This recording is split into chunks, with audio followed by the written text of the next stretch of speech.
Ali zavod, ki je v Novi Gorici zadolžen za projekt Evropske prestolnice kulture, razmetava z javnim denarjem? Podjetniku Milanu Krajncu je z različnimi javnimi naročili za svetovanje skupaj plačal skoraj 86.000 evrov tudi za nasvete glede bontona. Poročalo se je zgolj o delčku storitve, ki je trajala pravzaprav od maja do konca septembra z osebno udeležbo na programskih sestankih, drugih sestankih in osebna svetovanja.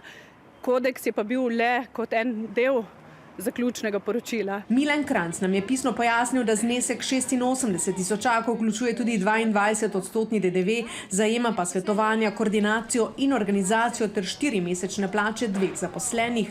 Izpostavljen kodeks komuniciranja pa da je končni dokument večmesečnega procesa svetovanj znotraj zavoda. Stvar more po mojem prepričanju nekdo zunanji pregledati in ugotoviti, ker zaenkrat ostajamo samo na ravni medijskih očitkov, brez neke strokovne analize. Župan se strinja na nekatere očitke, da naj bi šlo za dogovorjene fiktivne posle znotraj Gibanja Svoboda, katere član je sam pa. Te očitke odločno zanikam. Tudi Milan Krajnc zanika kakršnokoli povezavo z Gibanjem Svoboda in poudarja, da je deloval strokovno in transparentno.